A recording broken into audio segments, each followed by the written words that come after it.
इस वीडियो में मेरी पूरी कोशिश होगी कि मैं आपको ये सारे प्राइस एक्शन कॉन्सेप्ट्स सरल से सरल भाषा में एक्सप्लेन करूं। हमारा फर्स्ट कॉन्सेप्ट है shrinking and expanding candles with long Vicks.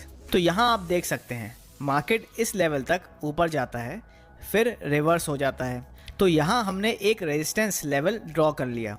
अब जब प्राइसेस दोबारा से इन लेवल्स को अप्रोच करती हैं तो यहाँ पर आप प्राइसेस की मूवमेंट को ध्यान से देखिए। जब प्राइसेस नीचे की लेवल्स से चलना शुरू हुई थी तब हमें बड़ी बॉडी वाली कैंडल्स बनते हुए देखने को मिल रही थी, लेकिन जैसे जैसे प्राइसेस अपने की लेवल रेजिस्टेंस के पास पहुँचती हैं वैसे वैसे कैंडल्स की बॉडी का साइज लगातार छोटा होने लग जाता है। आपने अक्सर नोटिस किया होगा कि जब भी प्राइसेस इन की लेवल्स के पास पहुंचती हैं तो या तो प्राइसेस में एक ठहराव या फिर कंसोलिडेशन देखने को मिलता है या फिर प्राइसेस उन की लेवल से रिवर्स कर जाती हैं। लेकिन की लेवल्स के पास हमें कुछ रिएक्शन ज़रूर देखने को मिलता है, इतना तो कंफर्म है। तो हम ये कैसे पता करें कि प्राइसेस इन लेवल से रिवर्स करेंगी या फिर थोड़ी बहुत कंसोलिडेशन के बाद यहाँ पर हमें एक ब्रेकआउट या फिर ब्रेकडाउन देखने को मिलेगा? तो ये बहुत ही ज़्यादा सिंपल है। अगर मान लीजिए प्राइसेस एक की लेवल रेजिस्टेंस को अप्रोच कर रही हैं और हम यहाँ पर एक रिवर्सल ट्रेड प्लान कर रहे हैं तो यहाँ पर हमें रिजेक्शन कैंडल्स को देखना होगा। जैसा कि इस पर्टिकुलर केस में हम देख पा रहे हैं कि रेजिस्टेंस के नीचे हमें एक लॉन्ग विक कैंडल देखने को मिल रही है जो कि एक रिजेक्शन कैंडल होती है।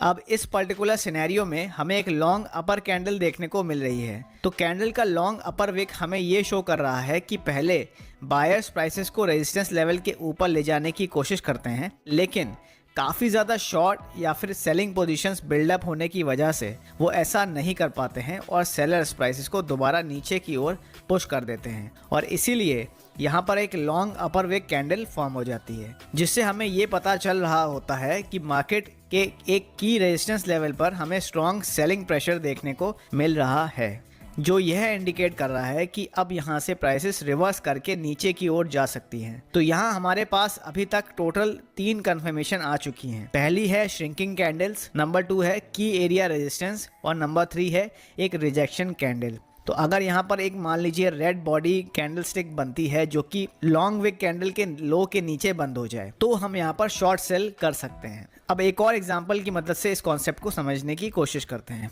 तो यहाँ पर आप देख सकते हैं कि प्राइसेस में हमें एक गिरावट आते हुए देखने को मिल रही थी। उसके बाद जैसे ही प्राइसेस अपने इम्पॉर्टेंट सपोर्ट लेवल के पास पहुंच रही होती हैं तो हमें स्मॉल श्रिंकिंग कैंडल्स बनते हुए देखने को मिलने लग जाती हैं। उसके बाद हमें सपोर्ट लेवल के ऊपर मल्टीपल रिजेक्शन कैंडल्स देखने को मिलती हैं जिनका लोअर विक काफ़ी लंबा है। तो यहाँ हमें पता चल रहा है कि पहले सेलर्स प्राइसेस को सपोर्ट लेवल के नीचे ले जाने की कोशिश कर रहे थे, लेकिन उसके बाद बायर्स प्राइसेस को बार बार सपोर्ट लेवल के ऊपर पुश कर दे रहे थे और फिर लास्ट में हमें एक long body bullish confirmation candlestick देखने को मिलती है। तो अभी तक हमें यहाँ पर टोटल 4 कंफर्मेशन देखने को मिल चुकी होती हैं। पहला, loss of momentum from the sellers, क्योंकि यहाँ पर कैंडलस्टिक्स की बॉडी का साइज लगातार कम होता जा रहा था, श्रिंकिंग कैंडल्स बन रही थी। दूसरा ये कि यहाँ पर एक सपोर्ट लेवल मौजूद था। तीसरा, यहाँ पर हमें multiple long lower wick candles बनते हुए देखने को मिल रही थी। और हमारी फोर्थ कंफर्मेशन थी वो एक ग्रीन कंफर्मेशन कैंडल थी जिसने लॉन्ग विक कैंडल्स के हाई के ऊपर एक क्लोजिंग दे दी। तो मतलब हमारे पास यहाँ पर एक परफेक्ट बाइंग साइड का ट्रेड यहाँ पर हमने इस तरीके से आइडेंटिफाई कर लिया। अब दोस्तों जो दूसरा कॉन्सेप्ट जिसके बारे में हम बात करेंगे उसका नाम है चार्ट पैटर्न्स विद डाइवर्जेंस। तो इस पर्टिकुलर एग्जांपल में आप देख सकते हैं पहले प्राइसेस गिर रही होती हैं और फिर एक सपोर्ट लेवल के पास हमें एक डब्ल्यू शेप्ड पैटर्न फॉर्म होते हुए देखने को मिलता है। तो यहाँ अगर आप एक चीज़ नोटिस करोगे, प्राइसेस में हमें लोअर लोस या फिर इक्वल लोस बनते हुए देखने को मिल रहे थे, but at the same time अगर आप RSI पर देखेंगे तो यहाँ पर हमें हायर लोस बनते हुए देखने को मिल रहे हैं। तो दोस्तों ये एक एग्जांपल होता है बुलिश डाइवर्जेंस का। तो यहाँ अगर आप इस W पैटर्न के ऊपर इसके ऊपर जो एक रेजिस्टेंस लेवल है अगर उसके ऊपर हमें एक ब्रेकआउट देखने को मिलता है तो यहाँ पर हम बाइंग साइड के ट्रेड में एंटर कर सकते हैं। सिमिलरली इस पर्टिकुलर एग्जांपल में आप देख सकते हैं कि एक अपट्रेंड के बाद जब प्राइसेस एक रेजिस्टेंस लेवल के नीचे पहुंचती हैं तो यहाँ हमें एक M पैटर्न देखने को मिलता है जो कि हम सब जानते हैं कि एक ट्रेंड रिवर्सल पैटर्न माना जाता है। उसके बाद जब हम RSI पर देखते हैं तो हमें यहाँ पर लोअर हाई फॉर्मेशन देखने को मिलती है, जबकि चार्ट्स पर इक्वल हाई फॉर्मेशन देखने को मिल रही होती है। तो दोस्तों ये एक एग्जांपल हुआ बेयरिश डाइवर्जेंस का। और यहाँ अगर इस एम पैटर्न का जो सपोर्ट लेवल है यानी इसकी जो नेकलाइन है, अगर उसके नीचे हमें एक क्लोजिंग मिलती है तो यहाँ पर हम लोग शॉर्ट सेल कर सकते हैं। अब यहाँ इस वक्त आप सोच रहे होंगे कि ये तो हमने इंडिकेटर्स का इस्तेमाल किया, लेकिन मैं आपको बता दूं कि हमने इंडिकेटर का इस्तेमाल ज़रूर किया, लेकिन वो हमने ट्रेडिंग डिसीजन लेने के लिए नहीं किया, बल्कि हमने अपने ट्रेडिंग डिसीजन को फर्दर कंफर्म करने के लिए हमने इंडिकेटर्स का इस्तेमाल किया। मार्केट में एक बहुत गलत धारणा है कि प्राइस एक्शन ट्रेडर्स इंडिकेटर्स का इस्तेमाल नहीं करते हैं। इंडिकेटर्स का इस्तेमाल आप अपने डिसीजन को फर्दर कंफर्म करने के लिए कर सकते हैं। और इसी चीज़ से रिलेटेड एक बहुत ही इंपॉर्टेंट प्राइस एक्शन कॉन्सेप्ट है, वो मैं आपको वीडियो के एंड में बताऊंगा। दोस्तों ऐसा कितनी बार होता है हमारे साथ कि हम चार्ट्स पर हमें एक बहुत अच्छा ब्रेकआउट आते हुए देखने को मिलता है, लेकिन हम जैसे ही वहां पर बाइंग करते हैं तो ब्रेकआउट फेल हो जाता है और हमारे स्टॉप लॉसेस हिट हो जाते हैं। अब आपको एक ब्रेकआउट को अगर ट्रेड करना है तो आपको एक इम्पॉर्टेंट पॉइंट याद रखना है।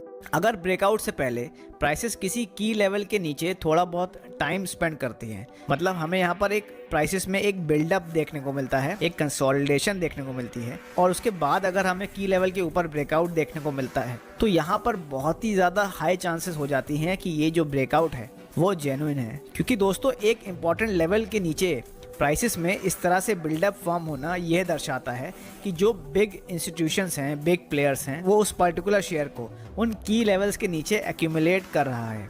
नहीं तो हमें इस तरह से यहाँ पर बिल्डअप देखने को क्यों मिलता? अगर स्मार्ट मनी को इस जगह पर सेलिंग करनी होती तो हो सकता है कि यहाँ एक rejection long wick candlestick form होती और उसके बाद प्राइसेस इमीडिएटली रिवर्स कर जाती।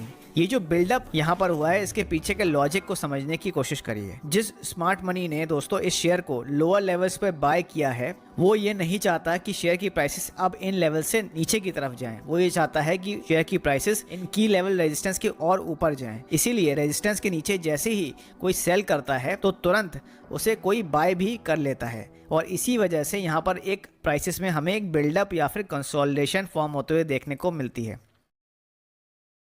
अब दोस्तों कई बार ऐसा भी होता है कि एक ब्रेकआउट या फिर ब्रेकडाउन पहले आ जाता है, उसके बाद हमें की लेवल्स के ऊपर प्राइसेस में एक बिल्डअप या फिर कंसोलिडेशन देखने को मिलती है। तो इस तरह का जो बिल्डअप और कंसोलिडेशन होती है ये तो और भी ज़्यादा स्ट्रांग होती है। और इस तरह के बिल्डअप के बाद, इस तरह के कंसोलिडेशन के बाद अगर हमें एक कन्फर्मेशन कैंडलस्टिक बनते हुए देखने को मिलती है तो हम वहाँ पर ट्रेंड के डायरेक्शन में एक ट्रेड में एंटर कर सकते हैं।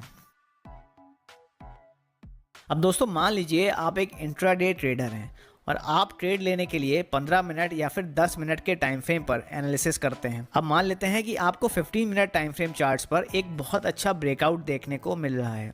आपको बस इतना मेक श्योर करना होगा कि एक हायर टाइम फ्रेम चार्ट पर, जैसे कि मान लीजिए 1 आवर या फिर 2 आवर चार्ट्स पर, आपको जो 15 मिनट के चार्ट्स पर जो ब्रेकआउट कैंडल है उसके ठीक ऊपर कोई रेजिस्टेंस तो देखने को नहीं मिल रही है। क्योंकि दोस्तों हायर टाइम फ्रेम्स पर जो इंपॉर्टेंट सपोर्ट या रेजिस्टेंस लेवल होते हैं वो काफ़ी इंपॉर्टेंट होते हैं, और शॉर्टर टाइम फ्रेम्स पर आपको एक ब्रेकआउट देखने को भले ही मिल चुका हो, अगर हायर टाइम फ्रेम्स पर उस ब्रेकआउट की प्राइसेस के पास अगर आपको कोई रेजिस्टेंस लेवल देखने को मिल रहा है या फिर कोई सपोर्ट लेवल देखने को मिल रहा है, तो ऐसी बहुत हाई चांसेस हो जाती हैं कि प्राइसेस एक बार उन हायर टाइम फ्रेम्स के जो की लेवल्स हैं उनके पास जाने के बाद वहीं से रिवर्स कर जाएंगी। इसीलिए चार्ट्स पर जब भी आप सपोर्ट और रेजिस्टेंस लेवल्स बना रहे होते हैं तो उस वक्त हायर टाइम फ्रेम्स जैसे कि 1 our chart, daily chart, in time frames पर जो की लेवल्स हैं उनको मार्क करना कभी मत भूलिए।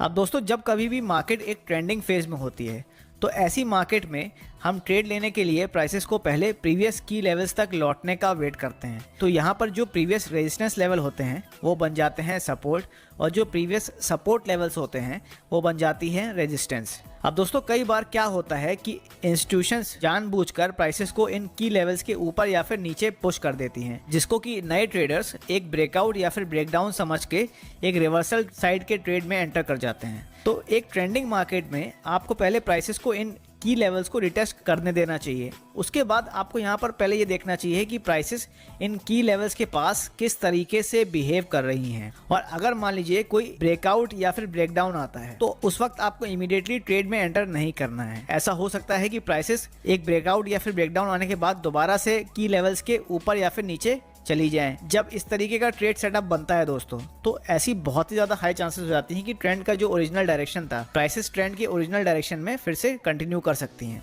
तो यहाँ पर आप सेटअप के अकॉर्डिंग यहाँ पर ट्रेड प्लान कर सकते हैं।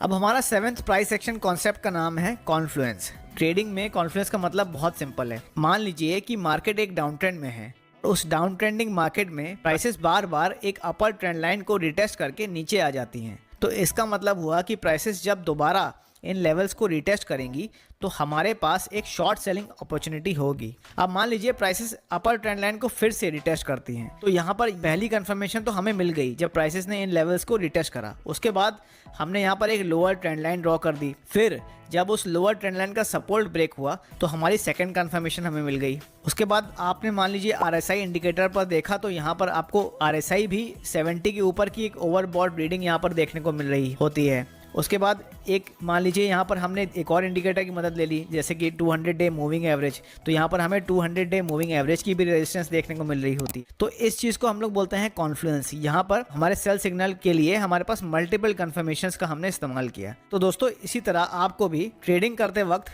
कॉन्फ्लुएंस का इस्तेमाल करना चाहिए। मतलब कि किसी एक इंडिकेटर या फिर किसी एक सिग्नल के ऊपर आपको रिलाई नहीं करना चाहिए। हमेशा आपको मल्टीपल कन्फर्मेशंस का आपको इस्तेमाल करना चाहिए।